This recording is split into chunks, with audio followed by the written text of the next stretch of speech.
My name is Gilbert Marquez, and this is Talks on the Rocks. And today's cocktail is inspired by our guest, our homie from Instagram, Salsa Hair. This delicious, refreshing cocktail is inspired by Sal's creativity and passion. The homie used to cut hair in the garage.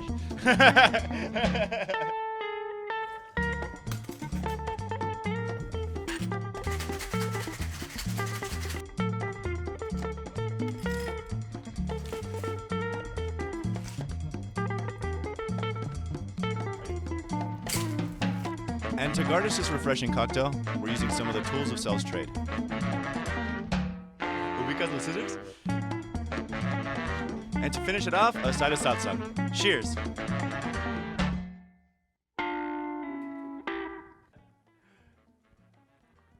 Ay, papá. Está bueno, güey. Está bueno. Está bueno, güey. Well, I can definitely taste the lime, and ever since I was a kid, I used to just eat a lime all the time. And I feel like it's a very Mexican thing, and I'm proud of it. I'm always sucking on the lime, so it makes you make faces, and I like that, you know, like you just kind of enjoy it. I just enjoy it. My name is Sal Salcedo, and I'm a hairstylist. I was born and raised in Mexicali, and I came to the U.S. when I was 13 years old. I used to get a haircut in Mexico every week. Like I was really good in school, so I waited for my parents to encourage me to get good grades was to take me to get a haircut. So that would happen like once a month, then up to like 2 weeks, and every week. And I loved it because I was like in love with the hairdresser. She was so beautiful, so I wanted to go every time. And it was just vanity, really. I just wanted to like look good and feel good. And when I came to the U.S. at 13, they were like, dude, are you fucking crazy? Like haircuts in Mexico were $3, you know, $2 if anything. And here they were $15-20. So my parents were like, no, that's crazy. It's too much money. So that's when my dad and my mom came in with a pair of clippers and scissors. And they're like, hey, you want to try yourself? And then that's when I was like, I'll give it a try, you know? I was very hands-on, trying new things out. So that's how I realized that I could do hair and then challenge myself to like get it, make it better.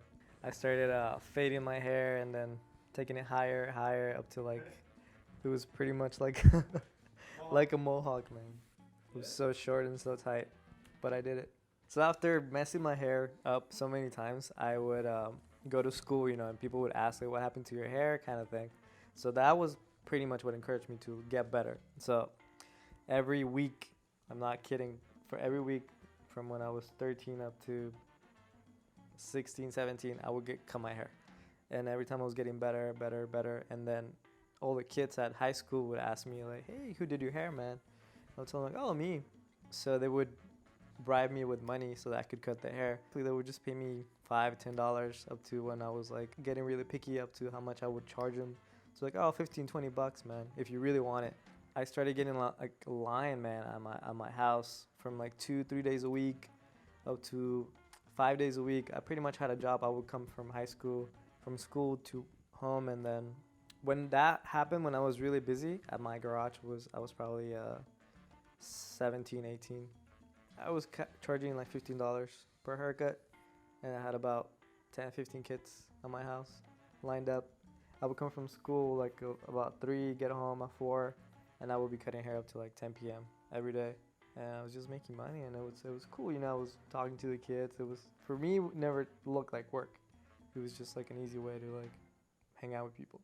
Back then, MySpace was really big, so I was always about branding myself. I used to print out cards. I used to promote myself on MySpace. And so I had all these photo albums of just haircuts. And apparently this barbershop that was opening up in at the city, the barber was actually from Sonora. And he was like a younger guy. He was on his late 20s. And he heard about me and he wanted to hire me. So he offered me a job at that barbershop. And I had no license, really. I had no education. So it's like, I don't think I can take it. He's like, no, man, like come in and maybe you can just do it like on the afternoon, you know, in the evenings. And it's like, okay, I can do that. Extra money, charge more money, an actual setup. People already know me, and I did that. I was doing it super down low, but nobody really cared because already people knew about me, so they thought I was legit, you know. So it was cool. This was in Lancaster. So what made me move to LA after I got into the barbershop, it was hot, man. I was 18, graduated from high school, and I was going to school for fashion design, and I had all these jobs. I I was even tutoring at a high school. I was coaching the soccer team at the high school and then working at the barbershop. And I just got really, really, really busy. Like I was like Sal the barber, and I had over, not kidding you, like I had over 400 clients. And every day I used to work from like 10 a.m. to 10 p.m. And I burned out. You know, that was from age 18 to 20. And I just burned out really quick. So I was like, okay, what else is there for me? You know, like, am I going to end up being like, oh, I don't know, like a rapper's barber, personal barber, or like open up a barbershop in Hollywood. Like, I started seeing myself as not liking the label of just Saul the barber, and I want to be something else. I hated labels, so I wanted to be seen more of an artist. So that's when I said, you know, I'm just gonna quit this and go for something bigger than that. So like I was telling you, when I was doing fashion, I met these hairdressers in LA Fashion Week, and I was a big fan of them on MySpace. And I came up to them like, man, I love your work, blah, blah, blah. These guys were doing everything, like celebrities, musicians, women, men, all kinds of crazy haircuts.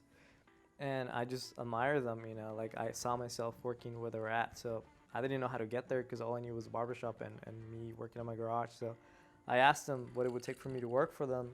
One of the guys was like, he's like, hey man, I like your vibe, man. I like your personality. Let me get your info. And I thought this guy was just like a creep or something, but I still gave him my info.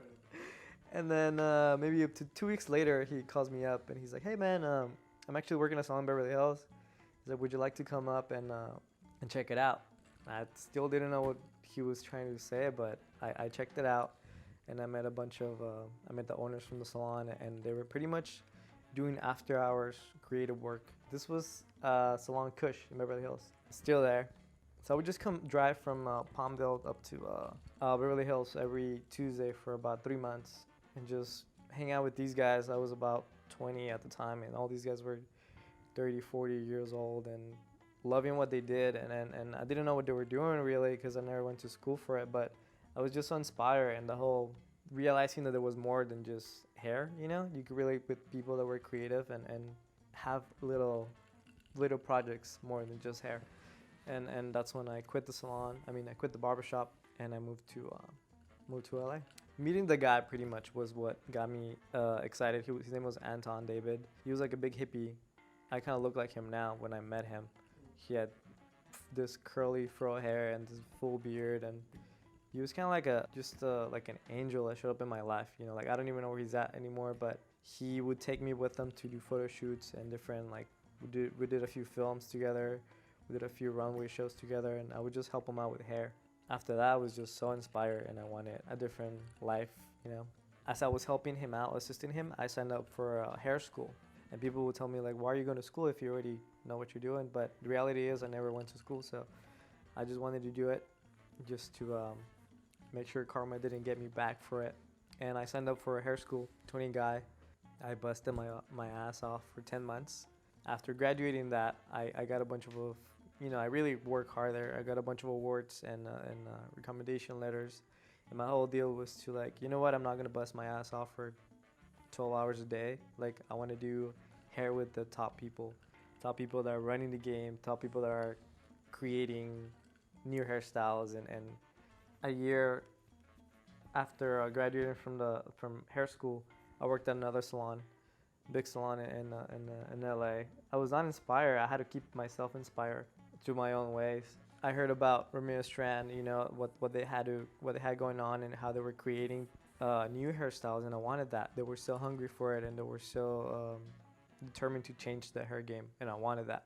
I needed a family, you know, like I had spent so much time on my own, and I needed other people that had the same ideals and same beliefs when it came to hair. You know, it was not only just making and cutting hair and making pretty hair, but actually making people feel good and changing lives and creating, and you setting the next looks, you know, what's in trend. So that was it. That's when I met him. So that's what I'm telling you, like the power to really make someone feel like themselves is amazing, you know. Make them feel good about themselves.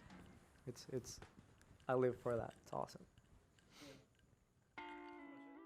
If you guys like this, you want to see more, click this and subscribe to this channel and check out what these guys have to show you. Cheers. That's it. Papa. También fácil, hay que hacer otro. Güey, te perdiste los mejores garnachas de todo México, güey. O sea.